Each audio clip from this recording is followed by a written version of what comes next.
Thank you. This has been hard to sit through. And for all the Jews that are out there, I want to apologize to you because it's been tough for me listening to a lot of the repulsive and repugnant commentary that's been made both in those asking questions and those answering them. But God puts us where he wants us to be. My 17-year-old this morning told me to wear my kippah, which I don't do often, but that may change, in honor of all of the students at these campuses that don't feel safe to wear it themselves. And for anyone who doubts my commitment to fighting on these issues, no matter what side of the aisle they're on, they can go talk to the 2 chairmen of the board and the 1 university president in Florida who no longer have their jobs because of me. So I encourage you to keep that in mind when you answer my questions. I think we heard a lot of lip service here.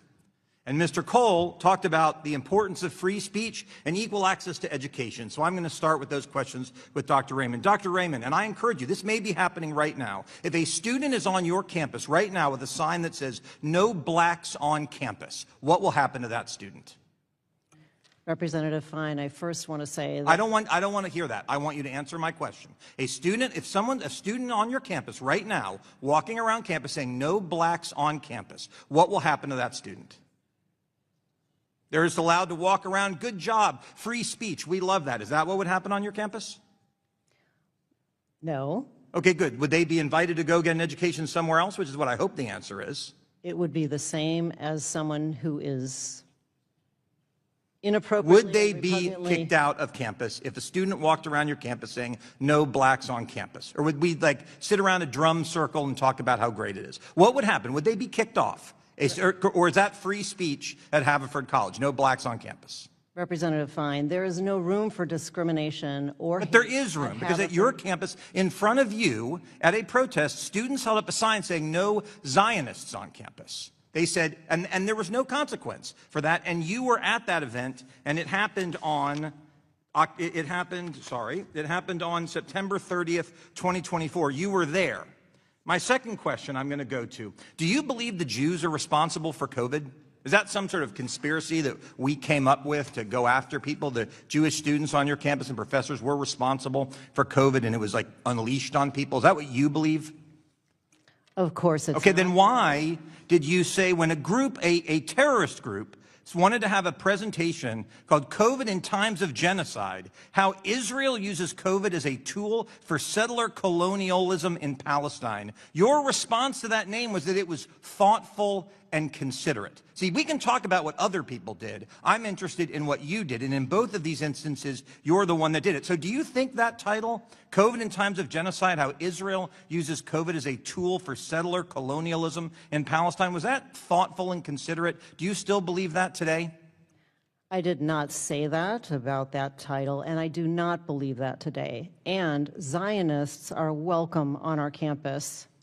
And Zionists are Jews and not Jews. And to go back to your other point, we do not tolerate discrimination against. Well, then let's get on to that. Since Zionists are welcome on your campus, we will now talk about a professor that is on your campus. And I may actually give some of my time to Mr. Cole on this one, because he talked about equal access to education. You have a professor named Guangtian Ha, and I apologize, who said in August of 2024, the only way to deal with Zionists is to stop talking to them and refuse to let them waste your time.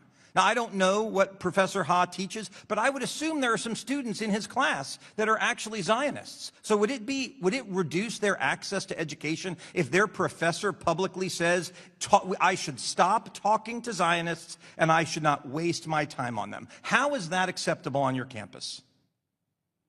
Discrimination of any form is not acceptable. Okay, so does he still work on your campus? Does he still work there? Yes, he does. He does. And he also said something that said, the state of Israel must be dismantled and society denazified. Zionism is Nazism, is fascism. Zionisms are racists. And that's okay. And you can continue to work on your campus when you make those statements. That's okay. Keep the job.